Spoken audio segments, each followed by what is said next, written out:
और आप सभी का स्वागत है बच्चों। और आज हम पढ़ेंगे द राइज ऑफ सिख, है ना, which is very very very great part of Indian history, Sikh लोगों के लिए भी, right. Episode 11, this will be of our this special chapter as a whole, because it takes us deep into our history, right? And मेरे लिए भी बहुत अच्छी बात है कि मैं ही आपको पढ़ा रहा हूँ, being myself a Sikh, teaching you all this, right? So the rise of Sikh in 15th century Punjab, Guru Nanak spread the message of equality, compassion, and oneness of God, एक ओंकार। तो मतलब कि 15वीं सदी में पंजाब में गुरु नानक जी ने एक मैसेज पहुंचाया ऑफ इक्वालिटी यानी कि बराबरी, कंपैशन यानी कि प्यार सबसे, और वननेस ऑफ गॉड मतलब कि एक ही भगवान है, that is Ek Onkar. His followers came to be known as Sikhs, यानी कि जो इनको फॉलो करते थे गुरु नानक जी को, उनके फॉलोअर्स को हम कहेंगे Sikh. Although Sikhism began purely as a spiritual movement, the latter Sikh gurus had to respond to the growing intolerance and persecution under some Mughal rulers.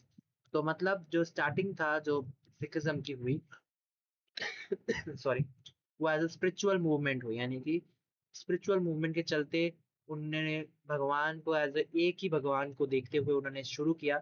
But आगे आगे जो सिख गुरुज बने, उन्होंने जो इनटॉलरेंस और जो भी ये चीजें हुई, जो उनको लड़ाई जो हुई, वो सारी एज इन जो मुगल रूलर के विरुद्ध हुई, अगेंस्ट हुई, उनसे हुई, उन सब को इंटॉलरेशन इंटॉलरेशन से वजह से ये सब आगे बढ़ते हैं और ये सारे गुरुज बनते हैं, right. When Emperor Jahangir found out that Guru Arjan had supported his rebellious son, he had Guru Arjan tortured to death. तो जहांगीर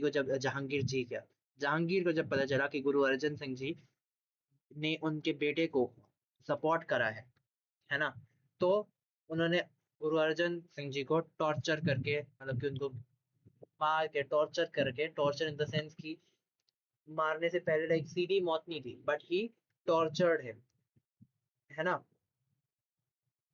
ही tortured him to a level and then gave him death, कि जैसे कहते हैं ना सीधी मौत नहीं देंगे, ऐसे मार के देंगे, as in that kind of sense.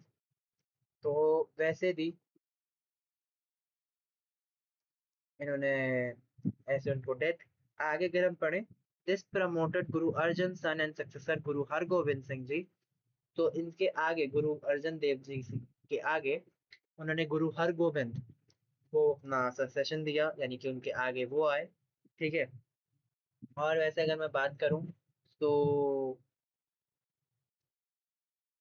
जो ये चीजें हैं, क्या है कि आपको मैं ये भी बताते चलूं कि गुरु अर्जन जी की डेथ कैसे हुई थी। सो ऑल दैट प्रोसेस वो very much this thing, he was went to I guess of 5 days of severe, because I know all this, so that is why I'm telling you all this. So Guru Arjan जी की death कैसे हुई थी, तो उसमें उन्होंने क्या पहले ऐसे टॉर्चर, तो 5 दिन तक मेरे ख्याल से टॉर्चर चला था। He was made sit on a burning hot iron plate, जो कि boiling sand, boiling hot sand के उसके पोर करी गई थी उनकी पूरी बॉडी के ऊपर, और उनको एक जैसे तवा होता है ना, वैसा सा एक बड़ा सा उसने उनको लगा दिया, और उसमें गरम एकदम सैंड के ऊपर उनकी बॉडी के ऊपर पहुंचाई गई। Cauldron, like like he was also, उनको गरम गरम खोलते खोलते पानी के अंदर भी डाला गया। And through out the torture, और वो अपने शांति बनाए रखी, एंड उन्हें एक ही चीज का नाम लिया, that was Waheguru Waheguru Waheguru Waheguru. And उन्होंने इतना सेक्रेट शब्द अपने मतलब अपने मन में एक सताया। And also after this all this and during this all 5 days of torture, Guruji was taken to the nearby river for a bath, and उनके जो कोल्ड वाटर थे, उसमें जब उनकी बॉडी टच हुई, he left this world. So Guru Arjan Dev ji के साथ इतना कुछ हुआ, है ना, लाइक उन्होंने उनको गरम तवे पे रखा गया था, एंड उन पे गरम सैंड फेंकी गई थी, एंड ऑल दिस स्टफ, ठीक है। आगे अगर हम पढ़ते हैं गुरु हरगोविंद जी के बारे में, तो ही introduced martial training and formed a Sikh army which fought several battles against the Mughal forces. तब इन्होंने हरगोबिंद सिंह जी ने क्या किया, इन्होंने मार्शल ट्रेनिंग करी कि अबाउट व्हाट ही डिड, कि उन्होंने ट्रेनिंग लगाई सबकी कि जी ऐसे ऐसे सारे लोग तैयार रहेंगे, and everything they did was to train people and form a Sikh army, जो कि आगे जाके उन सबको काम आए, as in to fought against home, to fought against Mughals, right. अब हम ये डोंट मिस आउट पढ़ लेते हैं, देन हम आगे पढ़ेंगे। Okay, so let's get into it. So in the context of this chapter, Punjab refers to the vast region now split across India and Pakistan. तो इस पहले का Punjab was much larger. India और पाकिस्तान का ही बंटवारा नहीं हुआ, पंजाब का भी बंटवारा हुआ था। Punjab was also divided into India and Pakistan. The Sikh sacred text है Guru Granth Sahib was first compiled by Guru Arjan, then Guru Tegh Bahadur hymns, यानी कि उनके शब्द भी इसमें added किए गए थे बाद में, and it stressed that there is one God for all, like who established the earth as a home for dharma, यानी कि उन्होंने ही पूरे अर्थ को बनाया है, he only did all this, and एक ही भगवान है and all, ये सब बताया। and enjoy sick to practice truthfulness, यानी कि सच बोलना, compassion सबसे प्यार करना, humility यानी कि इंसानियत, and self control अपने ऊपर कंट्रोल रखना, and among other values, and an example, truth is high but higher still is truthful living, सच तो बड़ा है पर उससे भी बड़ा एक सच्चा इंसान है। ये लाइन का इसका मतलब था हिंदी में। अब हम आगे पढ़ते हैं। इन 1675 a group of Kashmiri Pandits approached Guru Tegh Bahadur seeking protection from religious persecution, ठीक है, फ्रॉम रिलीजियस परसिक्यूशन, यानी कि उन्होंने कहा कि हमारे बहुत ही धर्म में यहाँ बहुत ये सब कर रहे हैं, कौन, मुगल्स दखलबाजी कर रहे हैं, तो उन्होंने प्रोटेक्शन मांगी bye whom, bye Guru Tegh Bahadur से, ठीक है। The Guru decided to stand with them and court martyrdom, arrested, मतलब कि उनके क्या हुआ, उन्होंने कहा कि चलो कोई बात नहीं, मैं आप लोगों के साथ खड़ा हूँ, वो लोग लड़े उनसे और उनको अरेस्ट कर लिया गया। And Aurangzeb ordered him to convert to Islam, Aurangzeb ने कहा कि इसको इस्लाम कबूल करवाओ, सिख थे वो, उनसे कहा कि इस्लाम कबूल करो। And despite torture and despite witnessing two of his disciple being tortured to death, Guru refused. And on Aurangzeb's order, he was publicly beheaded in Chandni Chowk, Delhi. मतलब कि उनके जो दो डिसाइपल्स थे उनको भी मार दिया गया था, बाय होम, बाय औरंगजेब। देखते हुए भी उन्होंने इस्लाम कबूल नहीं किया, क्योंकि वो ही आगे लड़ने आए थे उनके लिए, कश्मीरी पंडित के लिए, तो औरंगजेब ने कहा था मैं इसी को नहीं छोड़ूंगा, कश्मीरी पंडित दूर की बात। तो लेकिन उन्होंने डेथ चुनी, देन एक्सेप्टिंग तो इस्लाम, कन्वर्टिंग टू इस्लाम। तो ये जो चीजें थी इतनी थी क्या, कि उन्होंने अपने दो डिसाइबल, जो उनके दो एज एन शागिर्द थे, जो उनके दो लोग थे, उनको भी अपने सामने मरते हुए देखा। And at last Chandni Chowk, जो हम जानते हैं दिल्ली में है चांदनी चौक, उसमें वहां पे उनका सर धड़ से अलग कर दिया गया, ठीक है। और he was publicly beheaded in Chandni Chowk, जो कि दिल्ली में है। And in response, his son Guru Gobind Singh Ji, the 10th and the last Guru, established the Khalsa. और जो गुरु गोबिंद सिंह जी थे, उन्होंने खालसा पंथ की स्थापना की। अगेन मैं थोड़ा ऐसे उसमें चला गया हूँ, बट मुझे थोड़ा ऐसा है तो ऐसा है। सो क्या, तो अब ये जो है, यहाँ पे उन्होंने स्थापना करी किसकी, खालसा की। खालसा था क्या, it is a martial brotherhood committed to justice, equality and defence to the faith, यानी कि जब का हमारा जो वो था, धर्म था, उसको बचाने के लिए, इक्वालिटी यानी कि सबको इक्वल सिद्ध करने के लिए, और जस्टिस यानी कि सबको जस्टिस मिले, सबको लॉ मिले, सबको सच्चाई मिले, सबको जो मिलना चाहिए वो मिले, उसके लिए उन्होंने एक ऐसा शुरू करी जिसमें उन्होंने सबको सब कुछ सिखाया, लड़ाई सिखाई, जंग करनी, लाइक एज ए फाइट करनी सिखाई, सब कुछ। And he started this which frequently clashed with Mughal forces at great cost, उन्होंने मुगल्स के साथ बहुत ही ज्यादा कॉस्ट तक, अपनी जिंदगी तक की कॉस्ट तक लड़ाई लड़ी, और बहुत ही बार बार लड़ाई लड़ी। And this is a miniature painting of Guru Gobind Singh ji, है ना, यहाँ पे आपको दिख रही होगी गुरु गोबिंद सिंह जी की मिनिएचर पेंटिंग। ये यहाँ पे उनकी बाजू पे उनकी गिल है। And do you know what the gurdwara Sisganj Sahib in Chandni Chowk, तो चांदनी चौक को हम ज्यादातर जानते हैं किस तो से, that it is a very shopping famous shopping area in Delhi, है ना। बट वहाँ पे गुरुद्वारा सीसगंज साहिब भी है चांदनी चौक में। वो क्या सिग्निफाई करता है, सिखिज्म में जो गुरुद्वारा होता है, it is a place of worship. जैसे मंदिर में जैसे हिंदूज के लिए मंदिर होता है, इस्लाम में मुस्लिम्स में के लिए मस्जिद होती है, वैसे ही चर्च में जैसे फॉर यू और लाइक जो जी क्रिश्चियंस हैं उनके लिए वो होता है, तो वैसे ही it is a place of worship for who, for Sikhism, for Sikh people it is a place of worship, gurdwara. And this one marks the site where Guru Tegh Bahadur, the ninth Sikh Guru, was beheaded by Aurangzeb in 1675। सीरगंज Sahib के पास में ही गुरु तेग बहादुर जी को उनका धड़ से उनका sir अलग कर दिया गया था। By whom? By Aurangzeb। And this historic Gurdwara is uniquely honored by the Sikh regiment। Sikh regiment के द्वारा इसको honor किया गया है, and which has saluted it before the president in the Republic Day parade each year since 1979। ठीक है।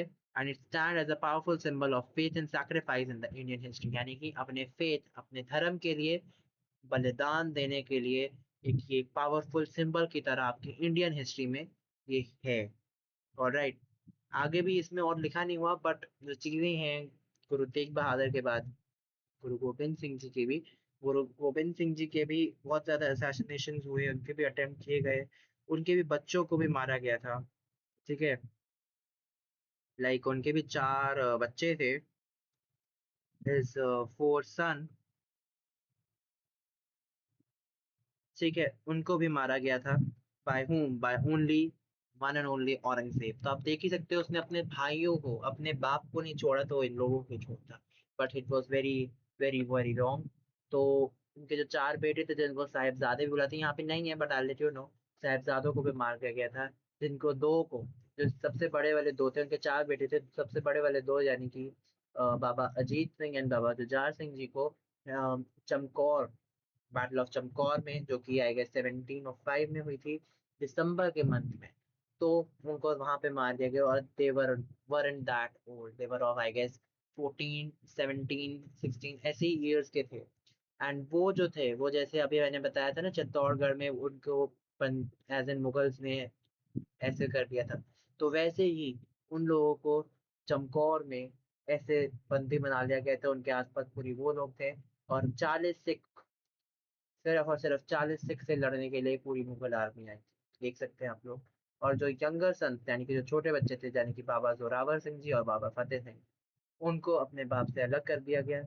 और बाबा जोरावर सिंह जी जो कि मेरे ख्याल से 9-10 साल के थे, और बाबा फतेह सिंह जो कि 6 साल के थे, उनको बेट्रे करके, मतलब उनको किसी के पास लेके गए, बच बचा के किसी के पास आए थे, अपनी दादी के साथ जो कि माता गुजरी जी थी, उनके पास वो आए, उनके साथ वो गंदे के पास गए थे, जिन्होंने उनको धोखा दे के उनको मुगल से पकड़वा दिया।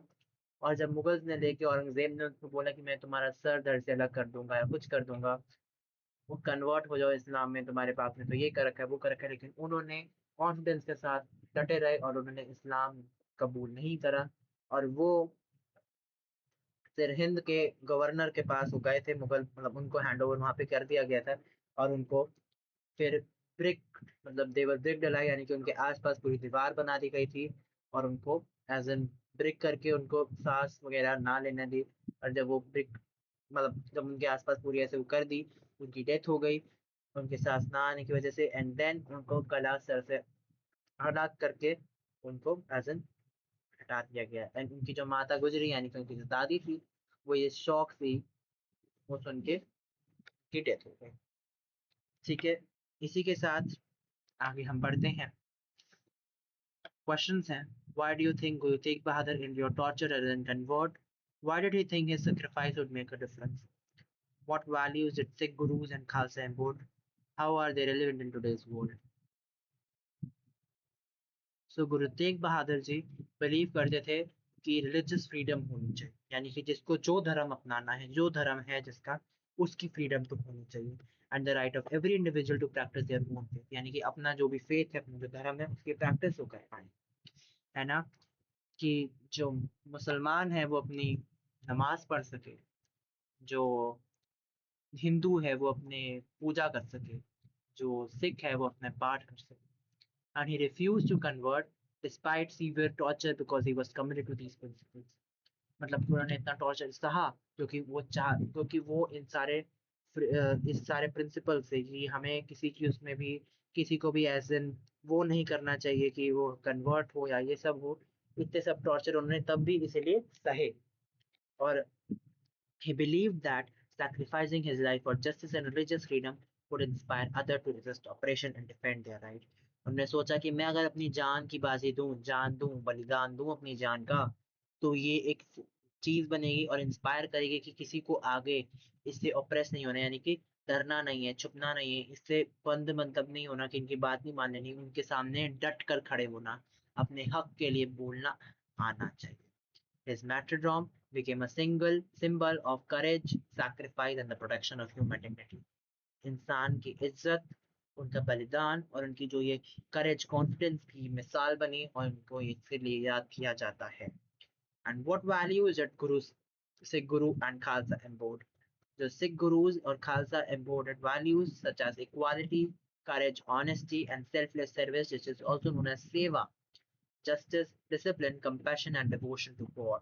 यानी कि खालसा और सिख गुरुज बहुत चीजें दिखाते थे। दैट वाज इक्वालिटी यानी कि बराबरी, करेज यानी कि हिम्मत, ऑनेस्टी यानी कि एक बंदा ऑनेस्ट होना चाहिए, ट्रुथ सच सच बंदा होना चाहिए, सेल्फलेस यानी कि अपने बारे में इतना ना सोचने वाला, सेल्फलेस सर्विस यानी कि बिना किसी भाव के, कोई मतलब कुछ उसमें हमको ये नहीं है कि हम दो पैसे कमाएं या कुछ ऐसे करें, नहीं, विदाउट एनीथिंग इन रिटर्न हम वैसी सेवा करें। जस्टिस यानी कि सच और सबके साथ, डिसिप्लिन यानी कि डिसिप्लिन बंदा हो, और कंपैशन यानी कि सबको प्यार दिखाने वाला, एंड डिवोशन टू गॉड यानी कि भगवान से devoted. They encourage people to stand against oppression and help those in need, and treat all individuals with respect regardless of caste, religion, and social status. तो ये encourage करते थे people को कि गलत के साथ मत खड़े रहो, उसके अगेंस्ट हो और खड़े होना सीखो, और जिनको कभी कभार जरूरत भी पड़ती थी उनके साथ भी लोग खड़े होते थे, और हर एक इंडिविजुअल, हर एक इंसान को रिस्पेक्ट करते थे, इज्जत देते थे, चाहे वो किसी भी रिलीजन का हो, किसी भी कास्ट का हो। बट जो गलत करता था, वो चाहे किसी भी रिलीजन का हो, उसके साथ एक गलत ही करता था। And how are they relevant in today's world? तो ये जो वैल्यूज हैं ये इतनी अच्छी हैं, they remain highly relevant because ये आपकी fairness, they promote fairness, social harmony and respect for diversity. यानी कि ये फेयर रहना और हमारी सोशल हार्मनी को दिखाती है और रिस्पेक्ट दिखाती है डाइवर्सिटी के लिए। इक्वालिटी हेल्प्स रिड्यूस डिस्क्रिमिनेशन, सेवा encourages community service, and courage inspires people to stand up against injustice। यानी कि जो इक्वालिटी थी वो डिस्क्रिमिनेशन रिड्यूस करती है, जो सेवा है वो कम्युनिटी सर्विस है वो करती है कि एनकरेज करते हैं कम्युनिटी सर्विस को, एंड जो करेज है वो इंस्पायर करते हैं कि जो लोग हैं उनको जस्टिस के साथ खड़ा रहें, और जो भी उनके साथ गलत हो रहा है इनजस्टिस के खिलाफ भी वो खड़े रहें। These principles contribute to building a peaceful, inclusive and responsible society। इसकी बदौलत एक पीसफुल और एक अच्छी भाली, एक रिस्पेक्टफुल, रिस्पॉन्सिबल सोसाइटी हमारी बनती है। right? As the Mughal Empire declined, especially under the onslaught of Marathas, जो कि हम नेक्स्ट चैप्टर में देखेंगे, अगले चैप्टर में हम देखेंगे मराठास के बारे में, but several Sikh confederacies emerged in Punjab region. They are ultimately unified throughout the efforts of Maharana Ranjit Singh at the turn of 19th century। तो महाराणा रंजीत सिंह जी ने पंजाब रीजन में फिर राज किया। At 19th century, Ranjit Singh ji military acumen, diplomatic skills, and religious tolerance allowed him to establish a strong and centralized Sikh empire which spans much of the northwest, including parts of Kashmir till the mid 19th century। This empire resisted both Mughal remnants and later British expansion। तो महाराणा प्रताप सिंह जी का मुगल तक तो था ही था, but Britishers तक इनका राज था। यानी कि मुगल तो गए गए, रहे तो गए, लेकिन ब्रिटिश जब आए उन तक भी इनका राज था। तो ये जो चीजें थी, क्या था जो इन्होंने यूनिफाई रखा पंजाब को, और जो राज रंजीत सिंह जी की मिलिट्री की थी, उन पे जो मिलिट्री की पकड़ थी, और जो डिप्लोमेटिक स्किल थी, जो उनकी सोच थी, और उनकी जो रिलीजियस टॉलरेंस थी, यानी कि जो धर्म की टॉलरेंस थी उनकी, एज ही वाज सिख, उनको एस्टैब्लिश किया बीइंग अ स्ट्रॉन्ग एंड एक सेंट्रलाइज्ड सिख एम्पायर बनाने में, जो कि नॉर्थ वेस्ट तक था, यानी कि आपका नॉर्थ वेस्ट ऑफ इंडिया तक था, एंड ऑल्सो आपके कश्मीर के कुछ कुछ हिस्सों में भी था। हाँ जी। और ये मिड 19th सेंचुरी तक था, जो कि आपके मुगल्स में तो था ही था, बट जब आपके लेटर में ब्रिटिश एक्सपेंशन भी हुआ, ब्रिटिश लोग भी आए, उनमें भी ये था, है ना। आगे हम पढ़ेंगे administrating India in our next upcoming episode which will be episode number 12। And अभी हम देखेंगे कि यहाँ पे एक आपकी फिगर दे रखी है, this graphic some shows that they achieve dynasties, यानी कि जितनी भी डायनेस्टीज आपकी रह चुकी हैं, जो पहली थी दैट वाज दिल्ली सल्तनत, जिसमें हमने मुगल्स के बारे में पढ़ा मेजरली, और अलाउद्दीन खिलजी, अकबर, बाबर, हुमायूं, शाहजहां, है ना, Jahangir, Aurangzeb, the most brutal one जिसको हम भूल गए, इन सब के बारे में हमने पढ़ा। होम्स के बारे में पढ़ा which was the north east, eastern Ganga kingdom के बारे में पढ़ा जो कि आपका था in the central, Gajapati kingdom जो कि आपका ओडिशा में था, होयसलाल या विजयनगर किंगडम एम्पायर जाकर मच ऑफ साउथ में था, बहामनी सल्तनत के बारे में हमने पढ़ा, राजपूत के बारे में पढ़ा जो कि आपके नॉर्थ वेस्ट रीजन में था, एंड सिक्स के बारे में आज हमने पढ़ लिया। These were all your chief dynasties. So you do remember, you should remember these all, right? आपको इन सबको याद रखना चाहिए, it is important for you all. And आगे मैं आपको नेक्स्ट एपिसोड में मिलूंगा, and this will be episode number 12, well made, and do administering India as like whole topic in our episode number 12. Till then, I'll meet you all soon. Till then, bye bye, and do revise up with your chapter, and we'll meet you all soon. So bye bye for all this episode, and we'll meet you soon, soon, soon, soon. मैं बंदी कर देता हूँ, मैंने बहुत बारी बोल दिया है। Okay guys, bye bye.